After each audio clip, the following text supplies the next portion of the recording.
What's up, world, and welcome back to the Global Frequency. I am Nefarious. And I'm dropping stuff on the floor, otherwise known as Frequency Girl. And tonight we're joined by Mark Bernal from Lesser Known Comics, as well as Ronaldo Garza, creator of Tank McGregor, here to talk about their upcoming crowdfunding comic book campaign, Lesser Known Comics Batch 4, coming soon to Kickstarter. Welcome, welcome, gentlemen. How you doing tonight? Doing great. Hello. How you guys doing? Doing well ourselves. Before we get into the book or the upcoming campaign, we usually take some time at the beginning of the show to ask probing questions of our guests and drag all of their skeletons out of their closets. Is it cool if we do that? Absolutely. Sure. Awesome. So, Start with what Ray. got you into comics? What got you into comics in the first place? Him or me? Let's start at the bottom, work our way to the top. What got me into comics in the first place? I mean, okay, if I had to look back, because I would have to say is Frank Miller's Sin City comics. I'm a huge movie buff, and I studied film. So when I found out that Robert Rodriguez was making a Sin City movie, I was like, what is Sin City? I didn't know it was a thing. And then I found out it was a comic. So then I went out and bought, I believe it was a Dame to Kill For, which is the second book. And I read that. And then I was like, wow, this Frank Miller is a badass. And that just started my love of Frank Miller. And that led to my love for Mike Mignola and just comics in general. And I've been reading them ever since. I think, yeah, here it is. So we're going to talk about it later, but in the bundles, you put out a bunch of mini comics. And one of those mini comics is by you and drawn by Charlie Ragnarok. And it's very, very much Frank Miller, you know, like black and white with a hint of one singular color. In this case, it's like the pink on this dame's coat, and in the background, the sun, the sky, that kind of stuff. When you create your comics, Mark, I guess you take like the overall general visual lead. I know you're the writer, but do you communicate to the artist what kind of style it's going to be? Were you inspired by Frank Miller to, do that in this comic? So first, really, really funny thing with Frank Miller. When we were at LA Comic Con, I went to bed I think it was like the second night of it. And I wake up and there's like 1,000 missed Frank calls. Miller, right there in the bed. Okay. No, I get 1,000 missed calls from Gabe, and you wake up to see 1,000 missed calls at 1 a.m. What do you think? That like someone's in jail or something happened, right? Something has gone horribly wrong. He's just hanging out with Frank Miller down in the lobby, and trying to call me and be like, "Hey, Mark, like what the hell? Get down here," And I slept through the whole thing. Oh no! Yeah, kind of a bummer, but a really cool experience, and actually, apparently super nice dude. So, but yeah, I think when it comes to working with artists and I think whether it's the stuff I'm writing or the creator-owned stuff, it's a super hands-off approach when it comes to the art stuff. Those are the visual storytellers. So, I mean, I'll throw some ideas out there, like, hey, maybe maybe we'll do this in maybe these types of colors and stuff like that. But there's definitely times where the illustrators look right back at me and are like, no, we're not doing it that way. You handle the script, I'll handle the pictures, and I'm just blessed to be around amazingly talented illustrators.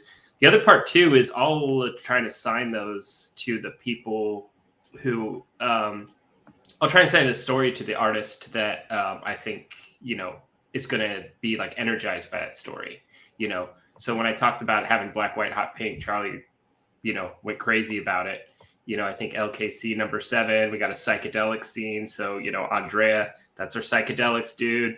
Anytime somebody needs to rip apart in blood and gore, that's Franco.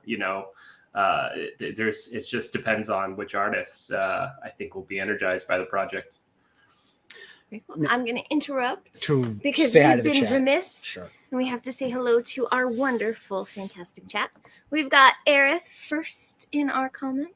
Hello. And first in our hearts. Yes. I don't know. Mo Biggs might. I'm already timed out. Yeah, Lord Crackhead. Bow. How you doing today? Neo Star Productions, the brilliant star that shines through the night. The hot grease that deep fries evil. Wiser man stands before you. How you doing, Wiser And man? at least he's getting $15 an hour minimum wage now. Yes. Hey, 24 Eyes. We got Rich Ayala's Roach Balls. See, this is what you Roach usually do. Balls. You want me to take over? Sure. whatever. We got Black Rose Comics up in the chat. Bow! As well That's how as you the say one it. and only Trash Panda, the Loon Raccoon. Angel Isaac Garza. Is that someone related to you? Ray? Yeah, that's my brother. Hey, what's up, bro? Welcome to our channel. Thanks for coming to hang out. Yeah, you can definitely. Would have been definitely great if stay he with us, changed his last name, but whatever. Whoops. There is the one and only Mo Biggs, the internet entity. Yes. And then We we got got Aldous Aldous. off on the farm, just off Orwell Lane. Good evening to you, good sir. Is it evening there? Or is it? It's Isn't he on the evening other- somewhere. It's So- evening here, but I know. And we got Lord Crackhead. I already said that, but you I- didn't. I'm saying say it 'cause, so you you're know. giving a personal hello. I Right. see. Yeah, that's shout out. And Mm. Arrogant Ape, Hey. as well as Dean James, Oh, it's time Comics to Man. end the show. Dean's here. We'll keep it short. So usually Dean has a history of showing up in the last minute or two of our show. So Why do you It's got to a very explain lo- the well, inside because- baseball to the because- guests? because they don't know. That's the point of inside baseball. I'm being nice. So Ray, are you reading anything that's currently on the stands? Currently on the stands, I am. I'm reading the Dune novels, but not the novels, the graphic novelizations of Dune, ones that which is Boom put out. The original ones or the most recent ones from Boom? the most recent ones from Boom, the House Atreides books. So I finished volume 1, and I'm currently halfway through volume 2, and they are great. I mean, I'm a huge Dune fan from way back before it was even cool to like Dune. I'm talking about like the David Lynch era. So like just the fact that like it's recently exploded into this huge thing, and like now there are more comics and more pop culture goodies to get my hands on. I've just been having a great time with that. Awesome. What about you, Mark? You reading anything? I have like literal boxes and boxes of indie comics, mostly from Kickstarters and things like that. There's 3 of them that are right down at my feet. Mostly I'm in the indie comics, reading up on that kind of stuff. The big one that I'll give a shout out because I'm currently reading is my buddy Dave Law, just because I'm absolutely in love with him as an artist. He's got this Wolf Punks book that's just amazing, black, white, and red. So Great color scheme there, black, white, and red. Yeah. So that's the one I'm currently reading right now. I don't think I think it'll be a long time before I have time for Anything on the stands. Anything on the stands. Yeah, it's been an all indie show for a while.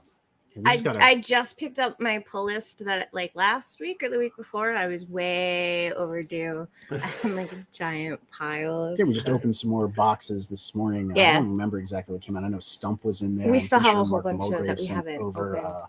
the book that he just did on Indiegogo. We have a lot of comics. Yeah, and we of course we read the Dark stack Stalkers. of lesser known comics books that we had to refresh for this show.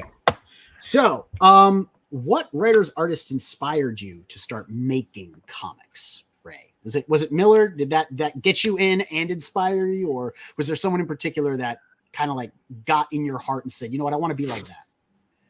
I mean, like there were inspirations from all over. Obviously, Frank Miller was the initial one. I mean, the way he wrote those Sin City novels, his use of like metaphors and just the way he wrote his characters' inner monologues was really cool to me at the time, and I wanted to do that with Tank McGregor, but I didn't want to like just flat out copy him. So what I did was sort of like do the subversion of it. So I would like sort of try to write like him, but then take the piss out of it, so not take itself too seriously. Kind of like in the way that like Jackie Chan wanted to pay homage to Bruce Lee, but instead of like throwing a punch and like making a mean face, he would throw a punch and then go like, like that was him like taking inspiration from Bruce Lee and subverting it. That's kind of what I, in my head, was trying to do with Tank McGregor. Mike Mignola was visually the biggest inspiration for Tank McGregor. His Hellboy books and the simplicity behind them is something that I kept looking back at whenever I would think like, oh man, why am I even doing this? And whenever I have like moments of like doubt, I'd go back to the Hellboy books and just look at those for inspiration.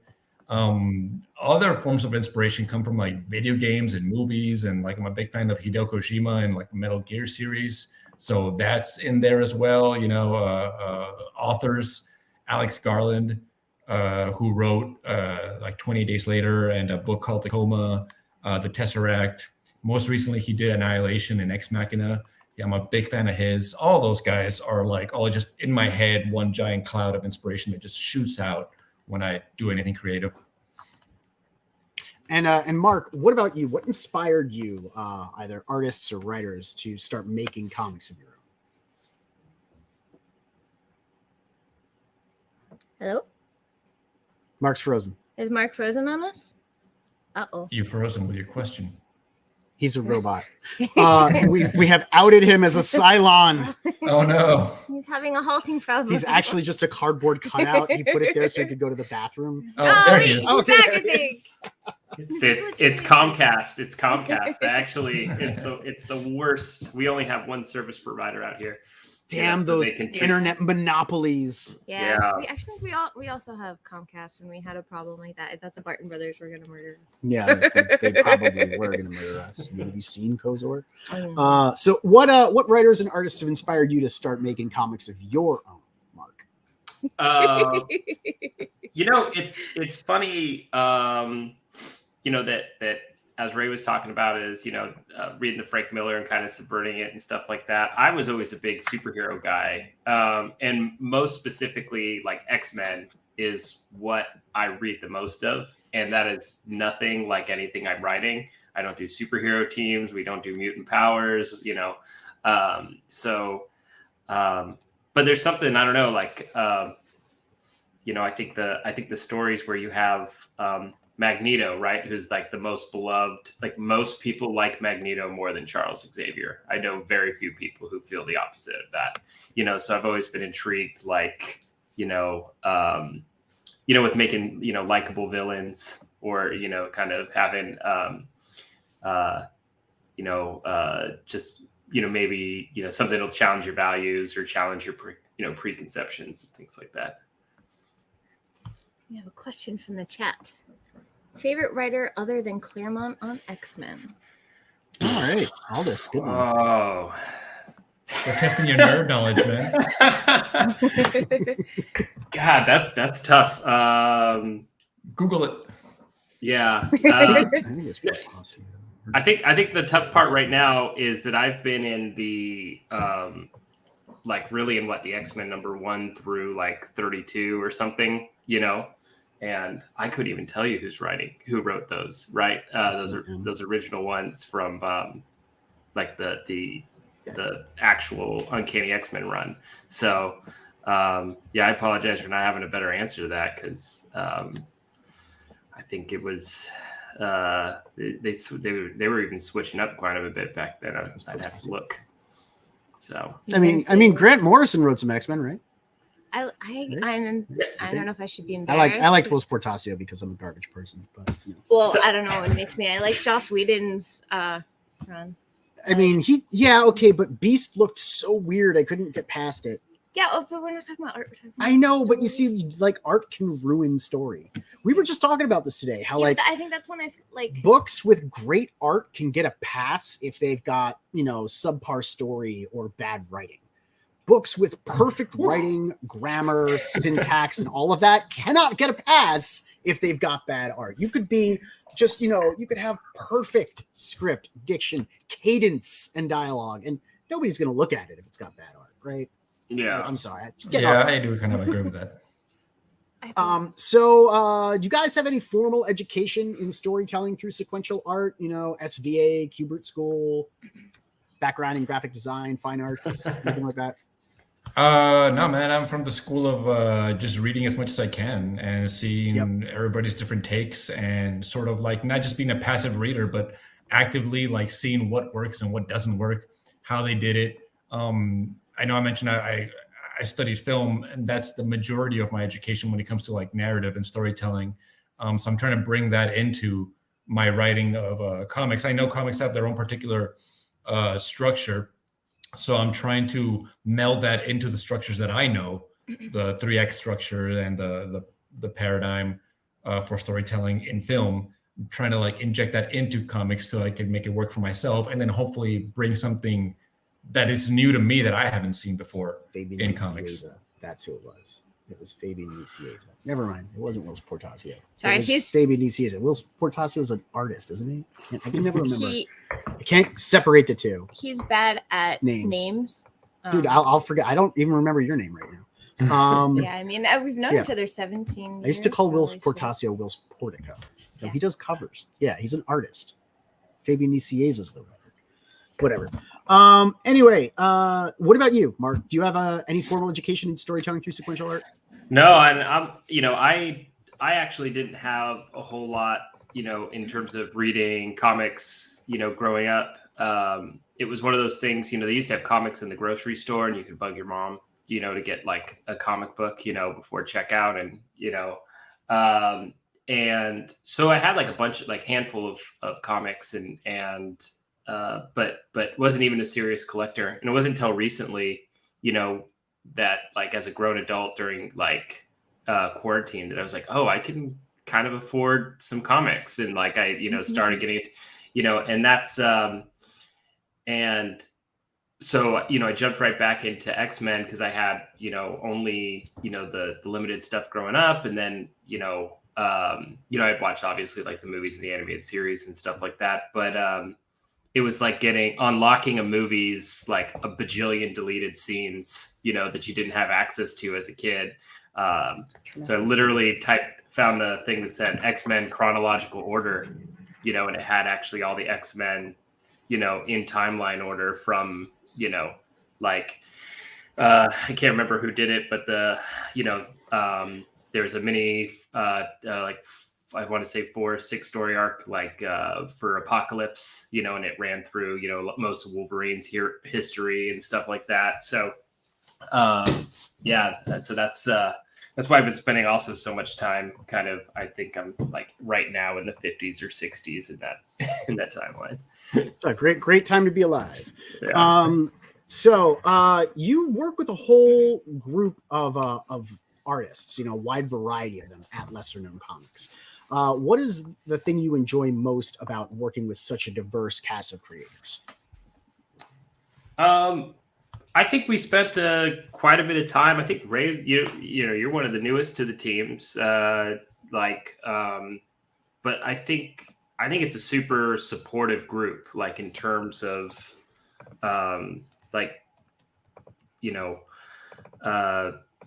like for example, on the Digital Lizards of Doom, Kickstarter, we're actually still in right now. Ray did jumped right in. He did the variant cover art. We got everyone doing fan art for it to promote it and stuff like that.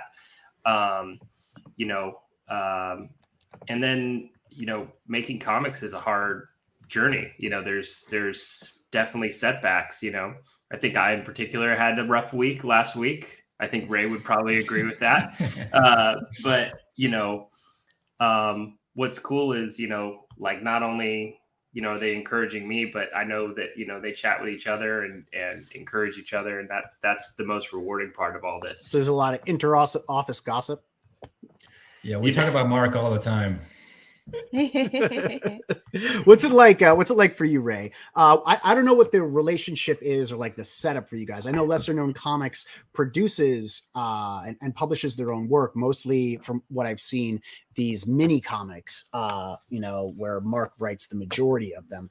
But your book, Tank McGregor, is a fully written graphic novel being published through Lesser Known Comics. So are you guys working in conjunction, or are you just a independent creator being published by them? What's the setup? I think we're working in conjunction. I mean, I made the book and printed it before I knew Lesser Known Comics existed. So when I started taking it to comic book stores and just sort of like peddling it online and trying to showcase it and advertise it, I ran into Lesser Known Comics on Instagram, and I just flat out reached out to Mark and told him like, hey, what can I do to get my comic in your hands? And he said, send it to me. And I did. I sent him a digital version. And like within a week, I was on the phone with him, and we were just talking about Lesser Known publishing it. And I was like, total awesome. Like, I was like, what? Like, is this a scam? Like, this seemed like way too easy for me. So it was really cool. And like Mark said, like everyone there is so supportive and very collaborative, which is a new thing for me. Whereas like, I feel like normally the circles that I used to run in, or sometimes still like find myself in, it's very competitive and we're all trying to one up each other. Whereas here it's like, how can we help each other? So I'm like cautiously optimistic about how cool the situation I'm in is. You know? Yeah, I think,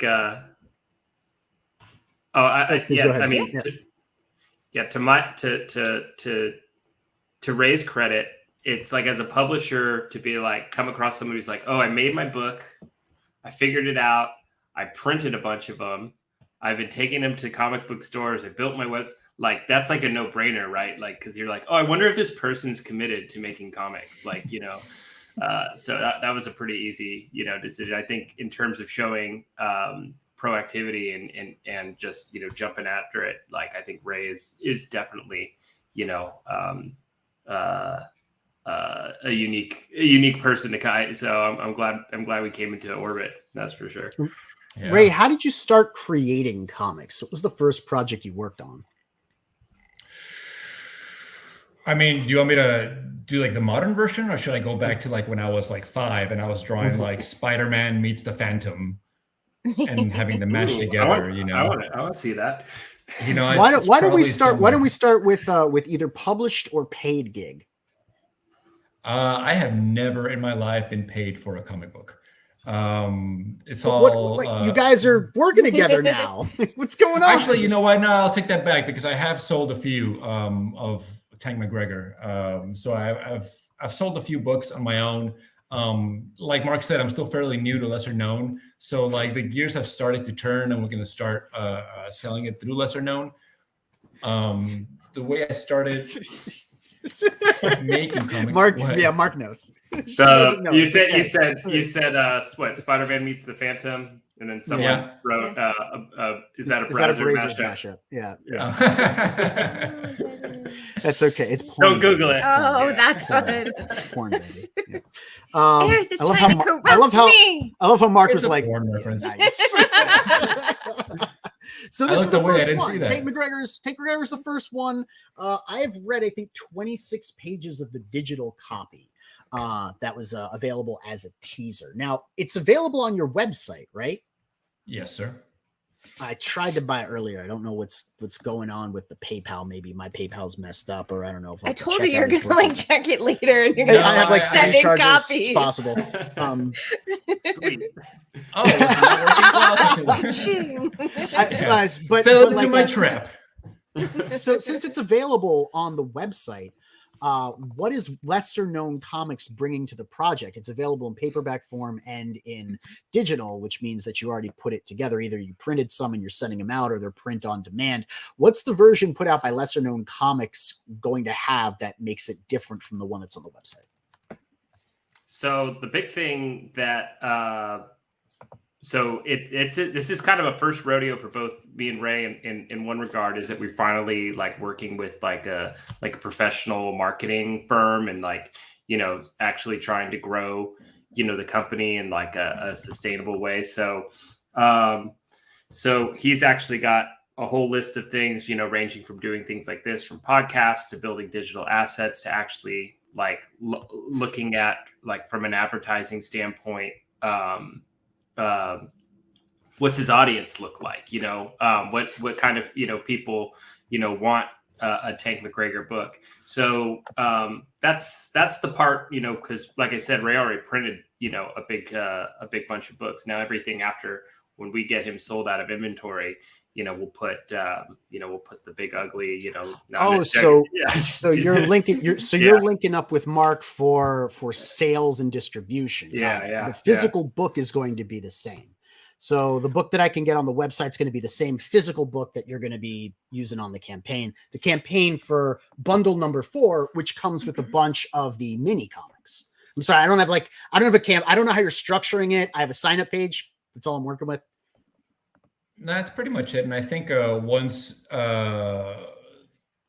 me and Lesser Known Comics get rid of my initial inventory that I had set up myself, then Lesser Known Comics will start printing the book, and they'll put their Lesser Known tag on it. And then it might include like a foreword or a few teasers for other Lesser Known comics in the back. So right now it's just a book, self-contained by itself. No publisher. Right. So you're going to add that to the list of, like, I think a couple of the mini comics that Lesser Known puts out, and that's going to be campaign for bundle number 4.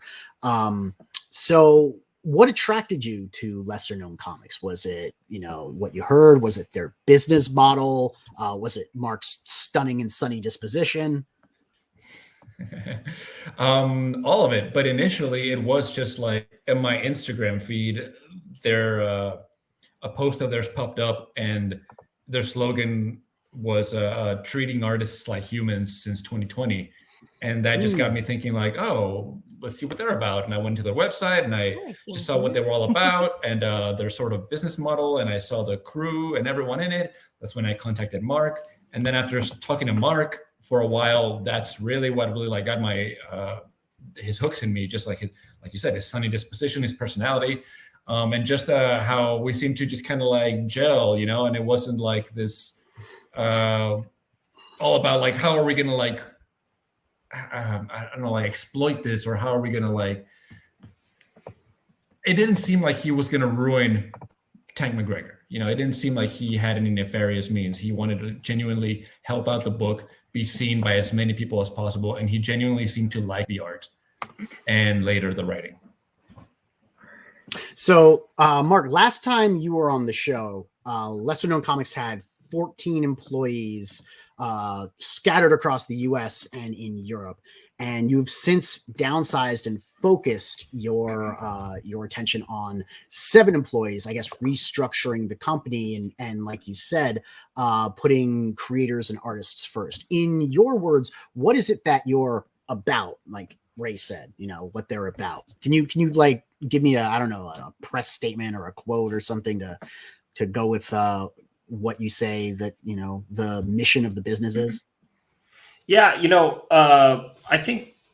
I think what I felt coming into like the indie comic book community, like there are some people that that I met right off the bat. Abel Garcia, who does work for us now, he was one of the first ones. Like we had like 2 followers on Instagram, and that dude is super talented. He took the time out and he was like, "Oh, I'm gonna make fan art for you, just so I can post it from my account and you can have it on your account, and then people will start, it'll get a couple of followers." And I was just like so blown away by that, because like what he made me was like just absolutely stunning. And it's like that's so cool. Like he just did it, to help me get started making comics. And so as I'm building my own books, I was like, we have an infrastructure, that people who haven't made comic books before are just trying to get into the scene, or maybe just want like a chill little incubator to work in. Like this is a good place for you, because we're going to let you kind of be you, and we're not, we're going to be hands off. The only thing that I really ask, from people coming in, is, to what undying loyalty. Not to the brand, but to each other.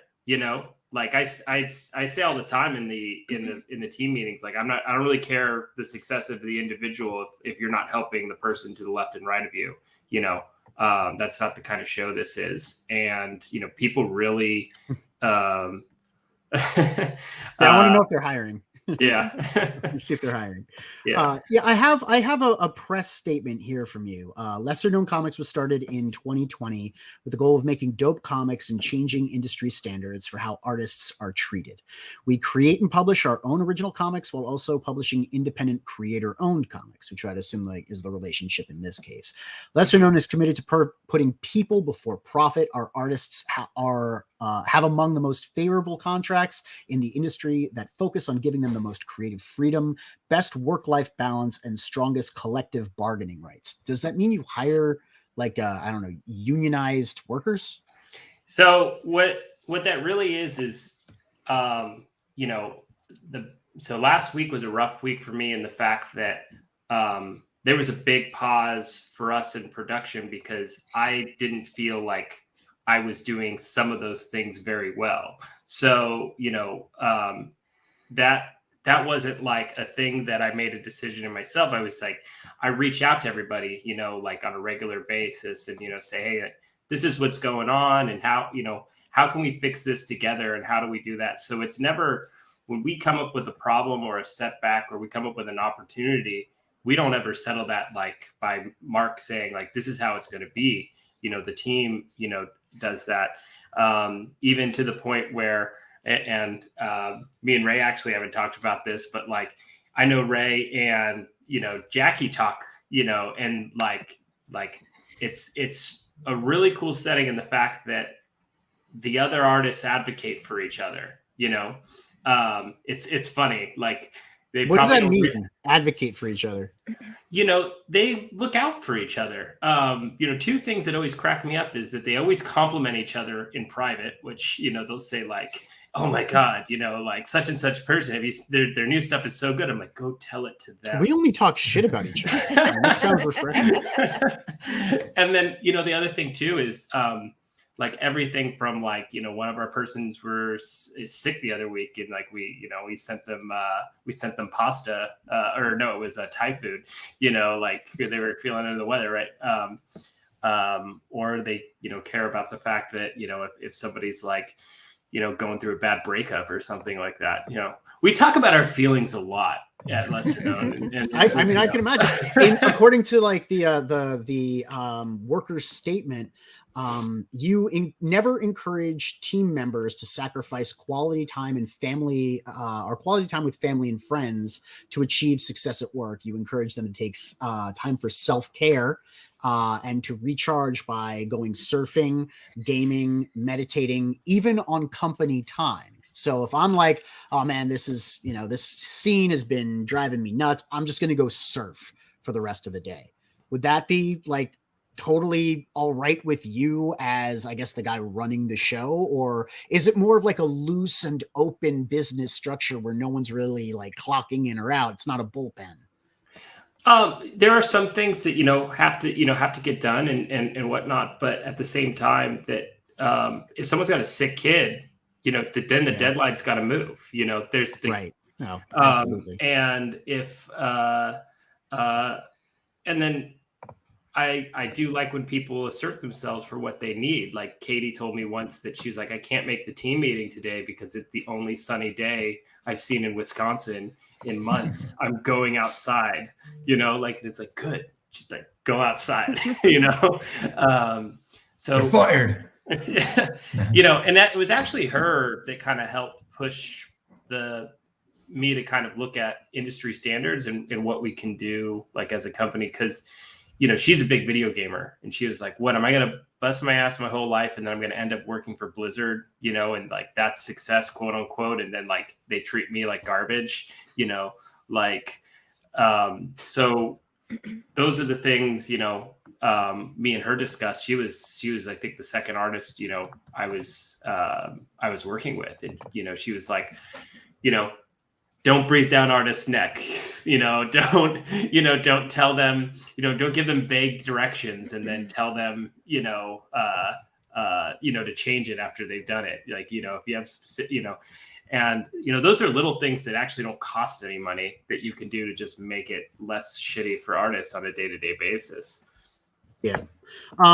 You also, according to the website, say that every artist has the ability to halt production on any product containing their original creative content if they feel that the profit-sharing terms are unfair or if they simply do not like how their art is being used.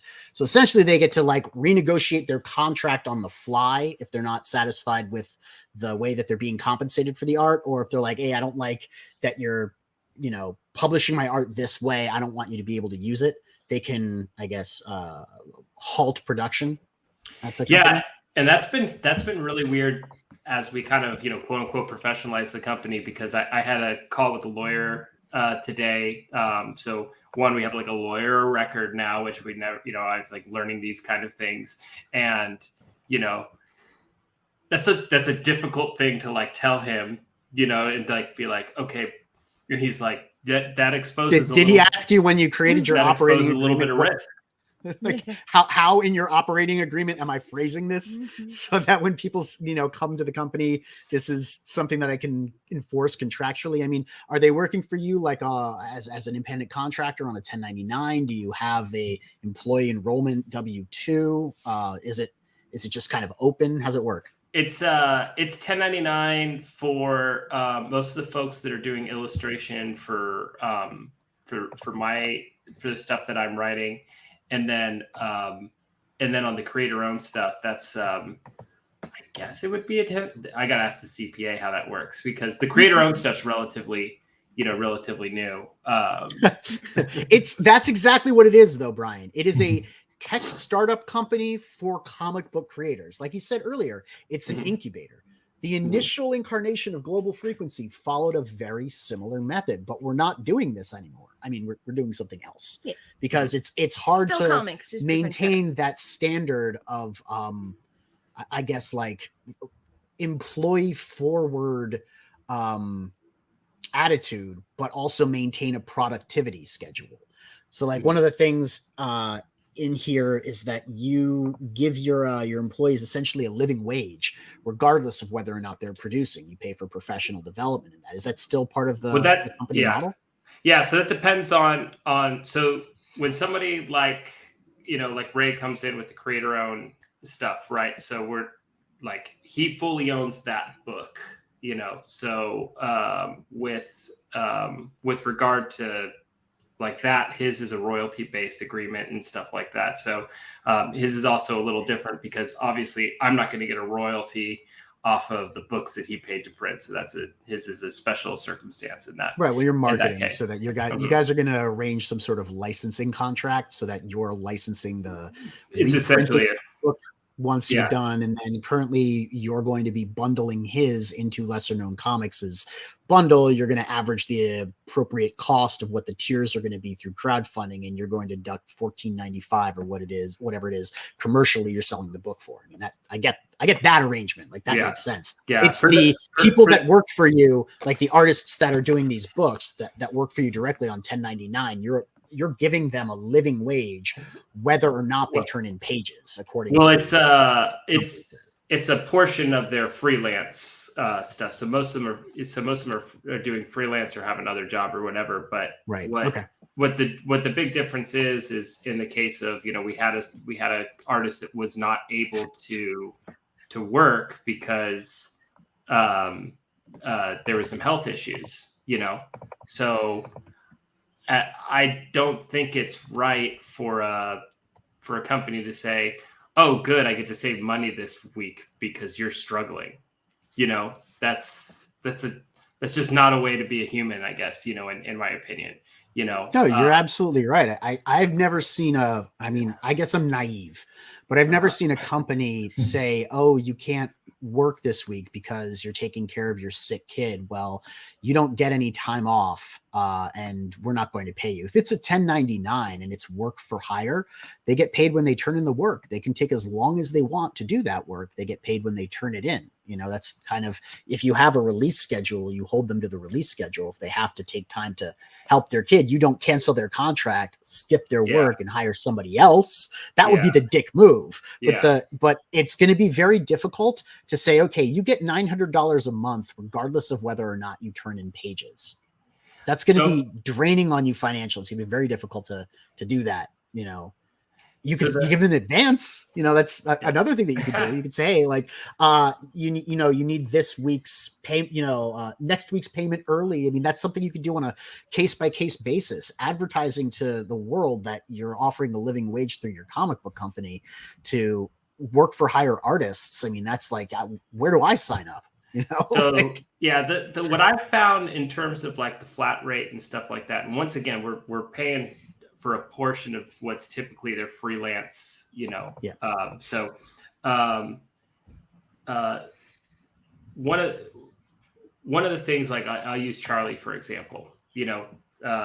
When she's sick of drawing vampires, she wants to like move on to something else, right? Because if you're under the gun and you're working in a narrow parameter on a particular thing, it's draining creativity. It's like, hey, artist, I want you to be creative within these narrow parameters at this narrow time frame, at this point in time, but when you kind of take some of those shackles off, like what ends up happening is, one of the examples that like Katie, she was done working on pages and she turned on Netflix and she was like scribbling some stuff and she made this rad logo thing that ended up being a sticker that we use. And it's like, that's her goofing off. I didn't commission her to do that particular work, but I was we both benefited out of that, right? She got to stop doing what she was working on. And then she, we got a different portion of that, creativity from her, and that's kind of why I try and stray away from those pages, because it also disincentivizes people from taking risks. Kieran does mostly watercolor, and he was like, oh, I want to do the cover of this one digitally. And he's like, it's going to take me, a long time. And I don't know if you got a cover of Death Wish. Yes, I have a copy of Death Wish. I've got both Death Wish and the other one, Good Night, right here. Yeah, I just didn't want to bring them up because I know they're in the upcoming bundle. Yeah, so you guys I got all these. Yeah. Death Wish. It's watercolor on the inside, and he was like, oh, I want to do a digital coloring on the cover, and it was like, he's like, it's going to take me a while because I suck at digital color, but I think it'll be good. Is that why you do mostly mini comics? Because it's easier to manage like a shorter form comic to produce, being that they're not on such a regimented schedule? We're doing longer ones now, so the first 22 page issues will be coming out later in the year. I was super blown away that Ray, first off the gate, you decided to do a graphic novel.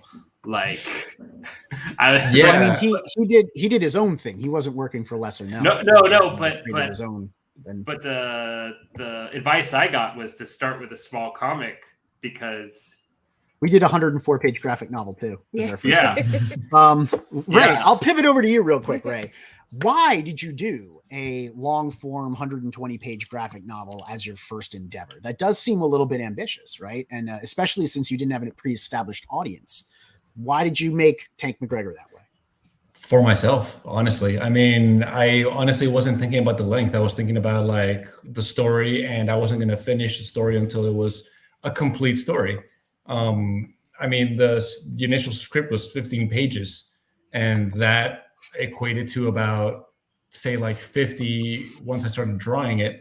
But then I started seeing the holes in it. I'm like, well, this story is not up to my personal standards. It has a couple of holes, and I don't think it's quite there yet in terms of the humor. So that meant I had to keep adding scenes, and keep adding art, and keep adding pages. And then at the same time, I would like think of a really cool image in my head. I'm like, oh, I want to draw that. How can I put that into the comic? I wasn't thinking about like, this is not going to sell if it's a certain length or what audience I was going to have. I just wanted to make a book that I wanted to read and that it was cool to me and hopefully people would respond to that, you know? So there were no real commercial aspirations for this at all. This was just you making a book for you. And if you happen to sell it, then cool. 100%. I mean, like when I first started it, it really just was born out of, I've told people depression, but it was more like boredom.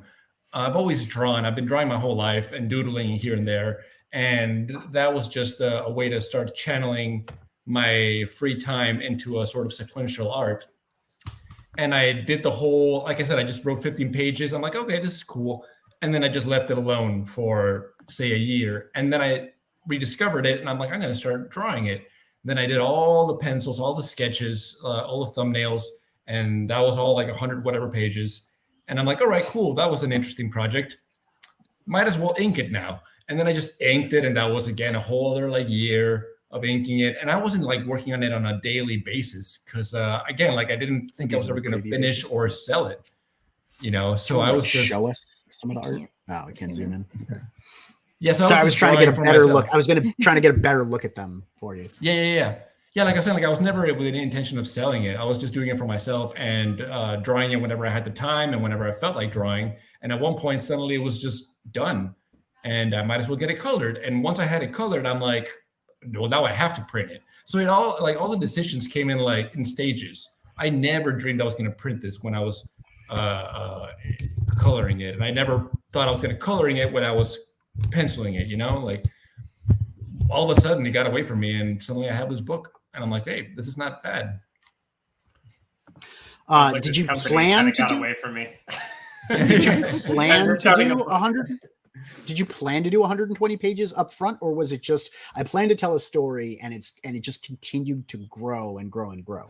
Yeah, I planned to tell a story. I had my story. I had my middle. I mean, I had my beginning, middle, and end, and I knew that's what I was gonna lay down on the page. So you create a real work of art, of personal expression, and Mark is, making smaller comics to try and establish a toehold in the industry because, we've all been told, do an anthology, do something small, just create a product so that you can start building a brand for yourself. And you've released 1, 2, 3, 4, 5, 6, 7, 8, 9, 10, 11, 12, 13 mini comics establishing that brand in a way to like create that entree to the market. And it's now like Ray's got this huge graphic novel, which could be like the first thing lesser known comics helps bring to market as a longer form book. I know you announced back in October of 2021 that you were pursuing releasing those full issues, Mark. Are we going to see those this year in 2022? Yeah, we'll have some 22 pagers by the end of 2022. And then we also have the Digital Lizards of Doom books. I'm looking for my personal right. That campaign's actually on Kickstarter right now, right? Yes. Yeah. So you want to bring that up? I can. So we got other. Yeah, you can get that and grab off. Here We we didn't go. get to that one yet. Because that's and I'd be curious what you guys have to say about starting with the graphic novel because I learned difficult lessons even with the mess ups I made in 6 pages, 10 pages, 12 pages where I was like, ugh, I wish I thought about that before we started. It's like writing a comic script. There is no one way to do it. Yeah. There isn't. There is the way that works for you and the person that you're working with, the way that you can market. I mean, look at Alan Moore, right? Alan Moore writes very differently from the way I write. Aerith is I will get there. Okay. Quiet, chat. But there really is no one size fits all method to getting into comics. I heard a lot of people do, a 3-issue miniseries. They crowdfund each issue.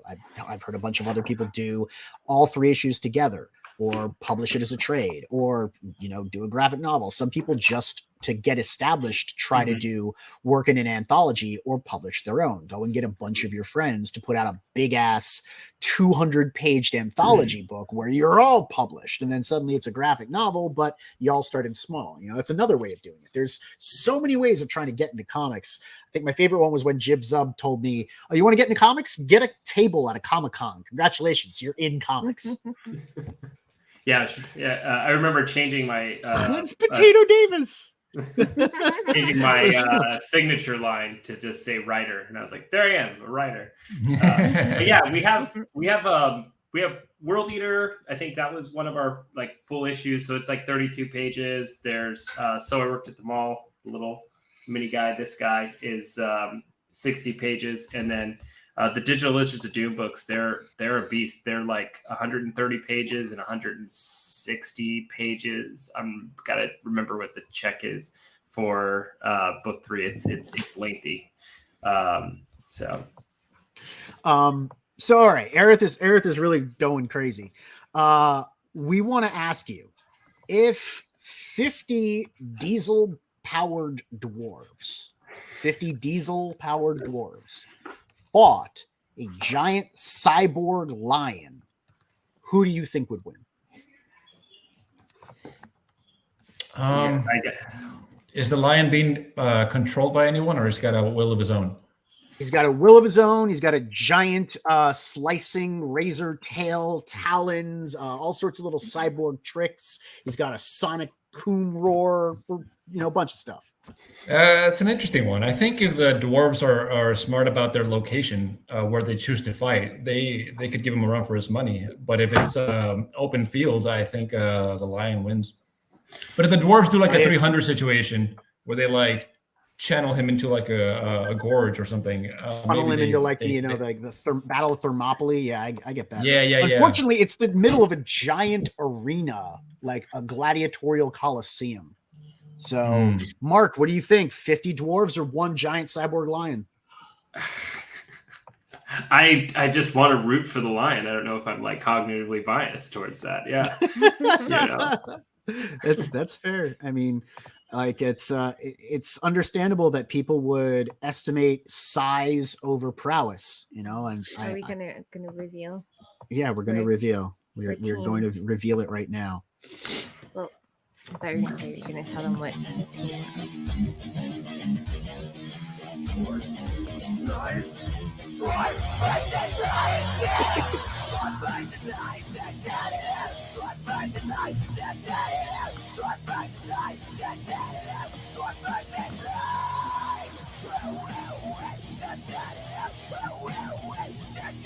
That up very loud.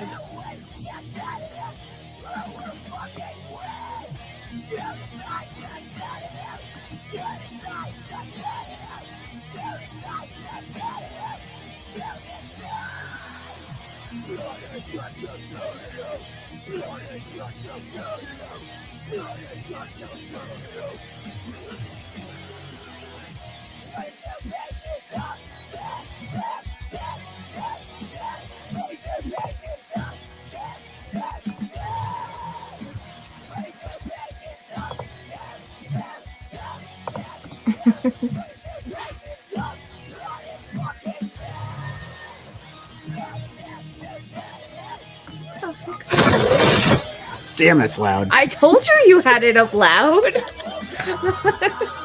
We've blown out our guests' eardrums and everything. I mean, I can't help it that I listen to music loud. I'm digging this song though. Okay. Yeah, it's stuck in my head now. Yeah. It does get stuck in your head. Oh yeah, it's going to be with you for the rest of the day, guaranteed. And says loud is the only way to listen to this. The Digital Lizards of Doom, they got music. They have a trailer?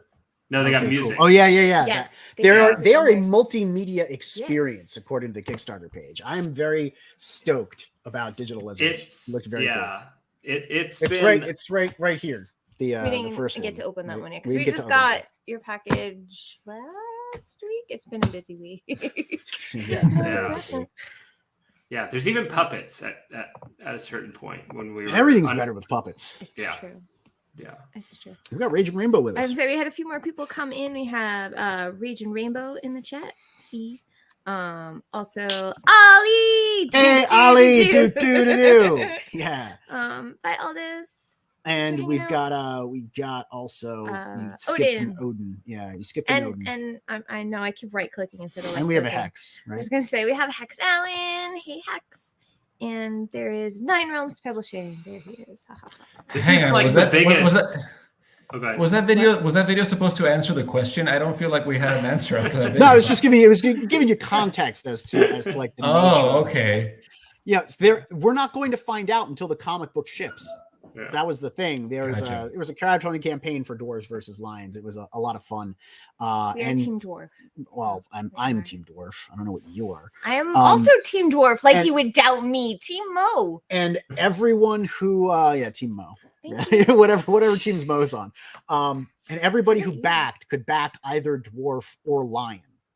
And the book isn't finished. Does it come with a So the whole point of the crowdfunding campaign was like, we're going to make the book that you want. You get to decide who wins. Oh, that's He's really clever. cool concept. Yeah, that's a I'll cool show it to you idea. after the show, because I don't want to like eat up too much of your time. So Arrogant Ape says that they're a full-on music group, very eclectic sounds, and a beer too, apparently. So Wait, the Digital Lizards of Doom Digital also Lizards has a beer?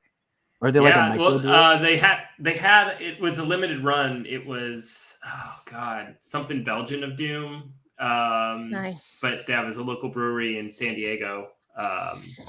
For a while.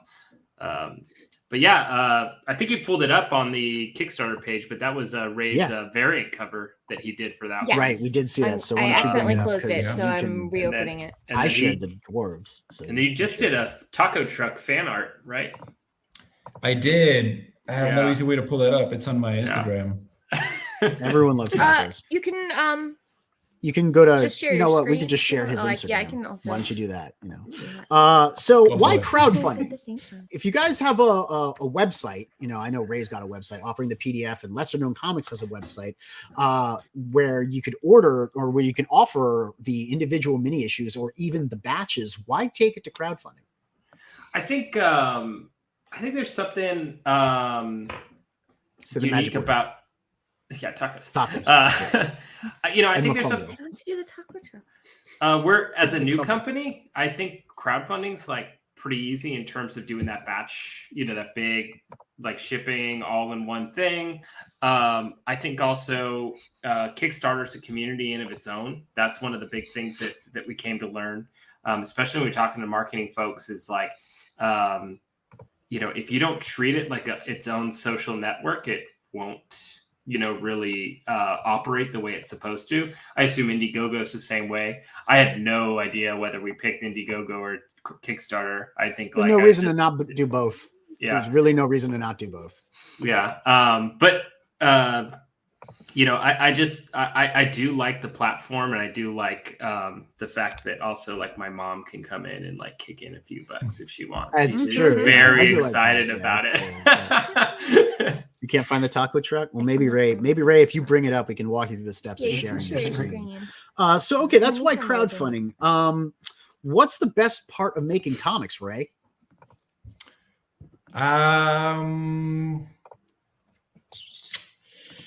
The best part of making comics, I like a bunch of individual parts of them equally. I guess drawing and like the satisfaction of like, oh, I see this in my head.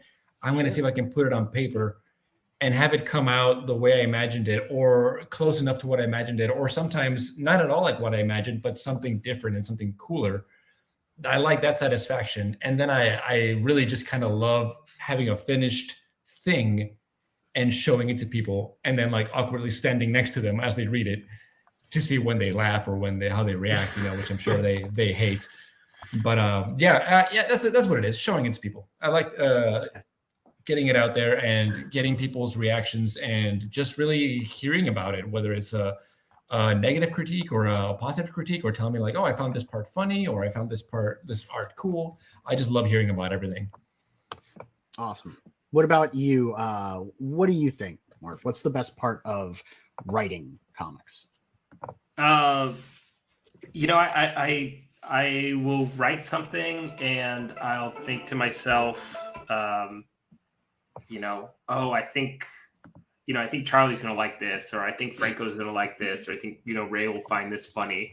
Ray's got a couple of dad jokes in Tank McGregor, and me being, I'm right up my alley, like some of the stuff in the Tank McGregor books, like like, you know, when you go like on a tour and the tour guide's got that cheesy humor that's like, you know, I feel like I'm only like always the only. It was the line when he was talking about what is it, jujitsu, karate. Oh. Be helpful if I knew any of those right now. I like the line about how crime is the crutch of the universe and he's the leg brace. Yeah. There's some sort of non sequitur lines in there. I was a fan of, and then I remembered all of my training, like the point when I didn't have any. Yeah, that's the whole thing of like going back to Frank Miller. You know, like it sort of starts out kind of cool, and then it just kind of like takes a shit on itself. Descends into, you know, Danny Tanner of comics. Yeah. What? Danny Tanner. What is what? Raiden Radio says Tacos are overrated. I'm gonna let What? Aerith handle this one. I think Mo. You know what? I don't know if Aerith's a mod on this channel, but I'm gonna let Aerith handle that. I feel like, or Ollie. Or Ollie, is Ollie mod? I don't know. I don't think. I think our mods are allowed to be mods if Mo Big says they can be. That's true. That is the rule. Yeah. What challenges have you faced doing the indie comics thing? I know that originally you were a larger company and then you downsized. What have some of the obstacles to making a go at this comics business been, and how have you overcome them, Mark? Oh, I didn't know we downsized. I thought we were still having the same problem of expanding too quickly, because I heard you had 14 and now you have 7. I might have my numbers wrong, but no, in the first press release we had 14, and the second one in November of 2021 it was 7. But that's one of the big problems, right? Is like as information goes out, you're like, oh, that's the old version. So probably the old version of something went out, because right now there's 14 creators that are working on books. Gotcha. And there's at least 6 more that are onboarding in some capacity. That's like, you know, have a book and we're figuring out, you know, what we're going to do. I think the biggest challenge for me has been like the actual professionalization of the company, which means like mostly like me getting the paperwork and all of the stuff that's not as fun, like in order, so that we can do all the things that we need to do as a company. And so that was, you know, that was one of the things as well, because, you know, everyone knows April 15th is tax hello. Yeah. You know, April 15th is right here. So you know, I was experiencing burnout, and I had to figure out, okay, you know, like I'm not at my best with my kids and my family. Like, you know, how do I balance that portion with also living up to the obligations for each of the, you know, artists that are and creators that are working with us, you know? So, you know, luckily right now we have a long queue of books that are essentially done, but just haven't been released. So, you know, we take a little. Do you have a production schedule or a release schedule within chronological order for these books? So that's what's in the kind of phase right now is I think we have, we'll be doing pretty much a Kickstarter every 5 to 6 weeks in the next, for the next year, because by my count right now, let's see, there is 1, 2, 3, 4, 5, 6, 7, 8, 9, 10 books that are done but haven't been released. 11 actually. So by the time we get through those, I'm going to have, you know, Ray may be done with the Cosmic Colossus. You know, we might have, I know Soren will probably be done with World Eater #2, as well as Roswell. So there's probably Digital Lizards do book 3. So it's just like, so that stuff's coming this year and it's getting cranked out, you know, soon. Yeah. So, I mean, awesome. Ray's currently working on Cosmic Colossus right now. How far have you gone, Ray? How far along are you? Yeah, so that's Tank McGregor Volume 2, and right now I am at page 102. And I how long have you been working on it? Wow, about 7 months. 102 pages in 7 months. Nice. I gotta hire Ray. Yeah.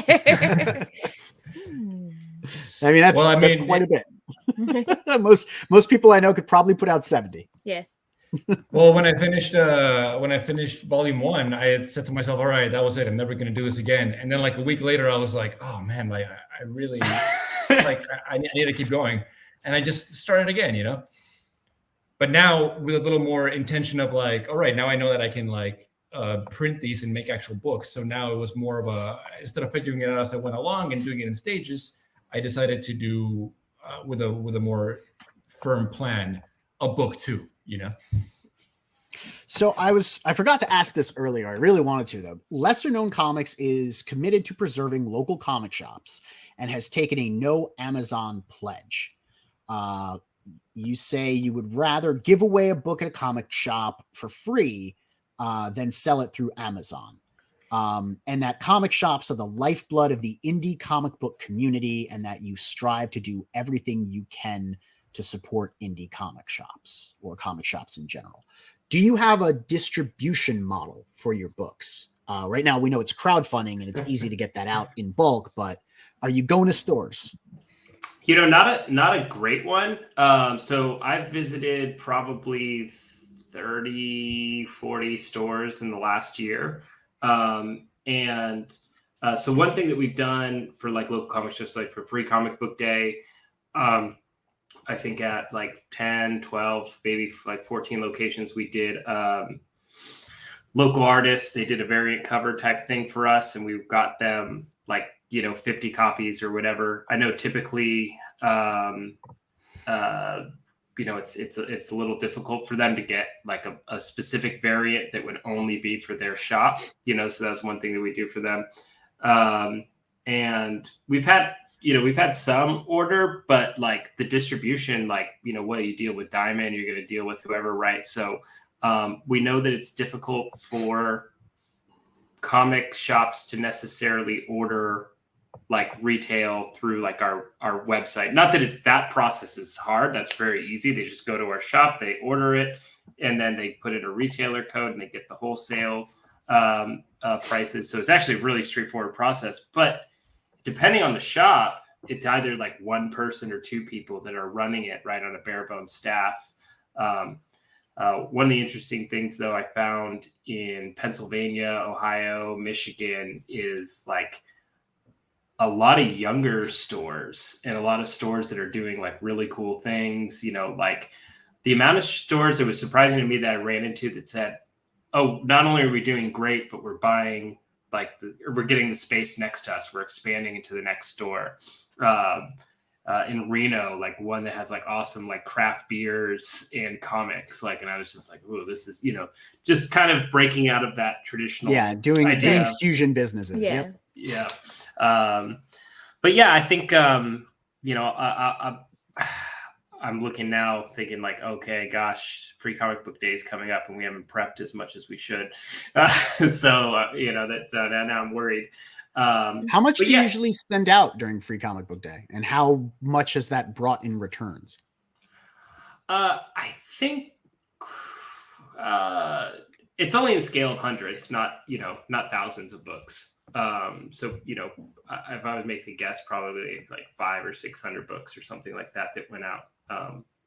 And in terms of returns, what the most orders, people ordering from you?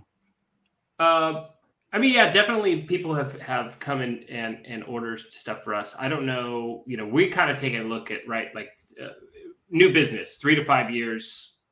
The idea that we're going to be 100% cash positive, prior to 3 to 5 years is right. I mean, it's like standard investment small businesses when you're trying to expand like that. You don't go positive until you actually figure out your profit model, and you're still exploring that element of distribution, sending books across the United States to Free Comic Book Day stores to hopefully get either the shop or the customers interested enough to mention to the shop, hey, this was a cool book. Can you get a few?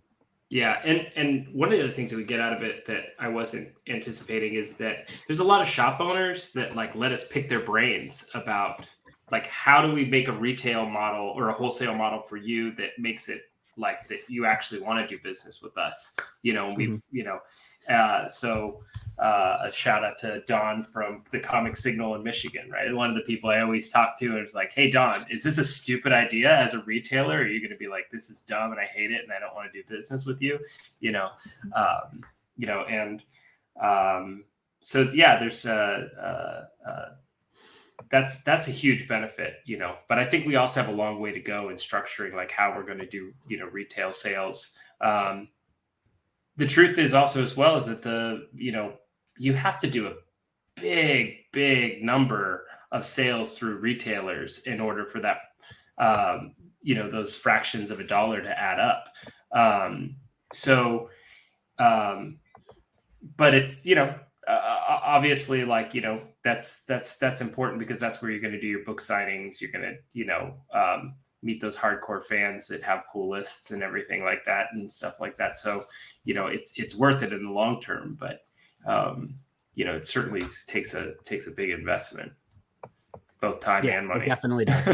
Huge investment of time and money to try and go to comic book shops in North America. So yeah, other than that being, challenges that you've had to face and overcome, Ray, what are the challenges that you've had to face and overcome creating comics? What has stood in your way and how do you overcome it? Myself, Yes. my own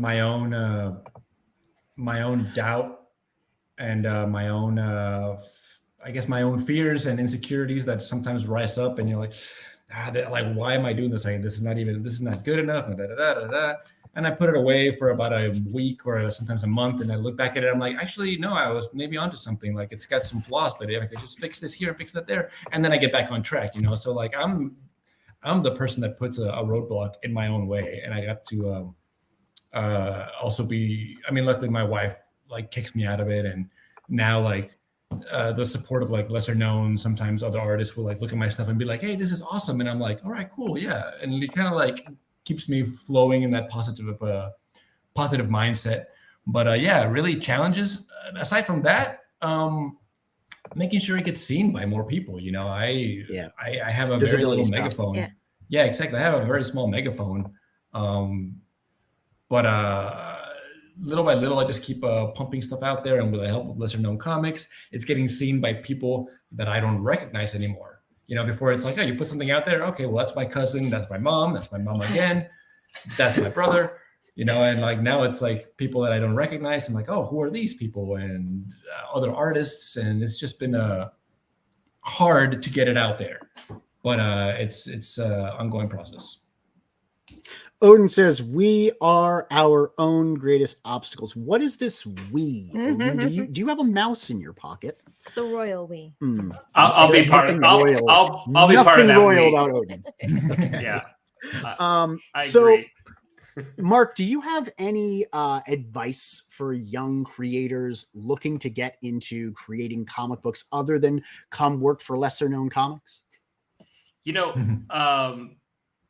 There's a lot. And if not, that's okay. You could just be like, nah, the only advice I have is to work for me. That's fine. There's a few things. So, the first thing is, be persistent because, I didn't know this, but Ray tried reaching out to me a couple times and once before. And like, we're a new company. So like we suck at certain things, like checking our inbox, so like it took a second, right? So if you don't get a response or whatever, it could just be they've got distracted by a shiny object. It could be that, you're just lost in the mountain of things. Also, there's so many artists out there who have been like, they make amazing things. They're like, oh, let's do something, together one day. And it's like, yeah, if you leave it on the table with me, I'm going to get distracted by 90 things before That's me. Like you got to that's me. Just ping the person back. Hey, remember we talked about doing this dope thing? Can we still do it? Can we still do it? Can we still do it? And even friends that I want to do comic books with, like me and Dave Law have been talking about doing a comic for over a year, it hasn't lined up yet, so that's somebody that I actually talk to on a normal basis, let alone somebody that you're only getting, passive communication with. I think being part of a team and having people that'll keep you accountable. I'm surrounded by people at lesser known comics that disagree with me, you know, and like Yeah, I kick those people to the curb. You know, any bad day for your ego is a good day for your soul. And like, you know, you need people who are just gonna, you know, really ask you tough questions. And, you know, I'm glad to fill the niche. Yeah, no, thanks. I've been sweating like my, you know, and then the last one too is, you know, there's a lot of folks out there who are there to make comic books, you know. So if someone came to us, you know, and said, "Hey, I got this comic book and I didn't think it was a good fit," or anybody that's on our catalog that's making comics with us, and they said, "Hey, I think you should go make it with this person," you know, or your next book with this, you know, this publisher or whatever, you know, like I said, we're like that incubator type thing. Cause like, yeah. And you know, there are so many people to work with, and anybody who's kind of like limiting your options is probably somebody that you shouldn't be interacting with. You know, one of the things with ours is like, I hope somebody brings a dump truck of money to Ray and says, "Hey, we want to take Tank McGregor and do this thing with it." And like, we're going to just be like, "Fly away, little birdie. Like, we'll miss you, you know?" Laters. Like, No, Odin, you didn't get timed out. I'm just not reading your comments. I did not say hello to Immortal Rising comic book. We waved, but I forgot to shout you out. I'm so sorry. Thank you so much for tuning in and hanging out with us. I also have there was a question that I lost it in the backlog of the chat, but Aldous had asked before when you were talking. Oh, Aldous is gone. I know, but I still want to ask so we can let him know in the future because I didn't get to. Earlier, Mark, when you were talking about Abel Garcia, he wanted to know, were you talking about Abel Garcia of Studio One or Titan One Studios? Sorry, Studio One Titans. Hello. I know he's done books for Image. I don't know who else he's done work for, but he's based out of Barcelona, Spain. Yeah. Okay. Yep. So I will let him know. All right. Fill him in. Cool. We talk via Google Translate. It's very interesting. Yeah. That definitely sounds like a fun time. So Yeah. like, that's interesting is a good word there. Yeah. All right. So do either of you want to get the last word? Yeah. I'll leave it to Ray first. Last word. Tank McGregor, awesome sci-fi comedy action adventure. If you're interested, if you like what you hear, go check it out at tankmcgregor.com or follow the Instagram at Tank McGregor Comic. Both of those links are in the description of this video, just so you know. And in the chat. Yeah, soon to be at lesserknowncomics.com, and hopefully you will be able to see more of Tank McGregor in the future. Still waiting for Hollywood to call. What about you, Mark? Do you have anything you say to the viewers at home before we get out of here? No, I mean, one, thank you. This is like I think it's the largest participation I've seen in a seriously comic blog and stuff like it. It was a little overwhelming at first. We are such small fish around here. Yeah. You have no idea. Tiny fish with a good chat. Yeah, we have a good chat, but Yeah. even still, our chat is like guys. under 20 people. Yeah, no, I meant like they're good people. Yeah, they are great people. That's what they I do meant. engage. Yeah. We're glad to have you on, man. It was a lot of fun. I had something to say. Oh, when's the campaign going to Kickstarter? And are you going to have like a sign up page or anything that we can direct people to? Yeah. So best place to stay posted is lesserknowncomics.com. We still currently have the D-Log campaign. If anyone's interested in Digital Lizards of Doom, and they can, there's still Rey Garza variant covers available. And that was the cover I kept showing. That one ends on April 22nd, the Digital Lizards of Doom one, and then Tank McGregor will launch on May 10th is the day we're shooting for. Ooh, God, I got goosebumps when you put it up there. Exciting. Boom. I was waiting for like 10 minutes. That is going to be it for us tonight, everybody. Thank you so much for tuning in, hanging out with us as always. What? Ryan Radio had to get his last word in again. I'm the worst, people. Tacos are overrated. Really? Did he wait? Again, Oh, I he sent waited. Twice, he you the- waited after getting timed out. He waited. I 10 sent you the minutes. taco truck to your Instagram because I didn't figure Oh, out how to oh, share oh, my oh. screen. Sorry, hold I on, think I let me said open it, yeah, Pull that up I sent for it. people just so that at the very end we can make sure that they see it. He waited 10 minutes I'm sorry. so that he was no I longer didn't see timed it. out. He waited 10 minutes so he was no longer timed out, Gotcha. just so he could say that again and thwart Mo Biggs. And Mo Biggs is he's handling the panel and the chat. Don't forget to time out Raiden on the way out, Mo. We cannot have taco smack talk around here. Not how we roll. That is not how we roll. All right, put it up. Just hit share. I'm trying. It's not letting me. Wow. You're like, oh, you My you broke computer your- is dying. You broke your Just- computer. That's it. Oh no. Yeah. It is Yeah, not anyway, guys, so responding. that is it for us tonight because Frequency Girl doesn't know how to use a computer. I do. My computer doesn't know how to be a computer, apparently. Do not forget to like, subscribe. I Oh, can't you end can't the do the stream. outro either, I can can't you? do hurry, hold on. 1 second. We're gonna Nope, that won't close. Wow. Oh, okay, hold on. Wait. I'm coming back in. Oh my Vamp. god. Vamp. Talk about The tacos. shit show. The absolute shit show. There's nothing I can do about the fact that my computer is being Yeah, who doesn't dumb like I right timed at him this out before I moment. hailed him every time. 4 times. I blame Raiden Radio with his taco smack talk. So we're gonna blame the guest I or think the chat. All right, that's It's either always that productive. or Mo is seeking retribution for the smack talk by causing my computer to. I would not not put it downloading past Mo anything. Biggs What is to have going on? crashed your computer from the chat. He timed you out. He just was like, no, that entire thing. I That's can't great. apparently because You I can't showed turn it. it back on, can you? Wow, that's Hold awful. on. Here we go. Finally. So we have an outro that we generally We play do. when we end the show. And Neff is like, terrible does at this it. whole- He fails yeah. every single time. I could try. You know what? I'm gonna try. No, I'm coming. Hold on 1 That's second. what she says. Shut up. Yeah. I knew it. I knew I should not have said that. I knew that should not have been a thing. Okay. Uh-huh. All right. Anyway, So thank you so much for tuning in, everybody. Don't forget to like, subscribe, click that bell for notifications. and tune into the frequency. We'll edit this next time. Bye.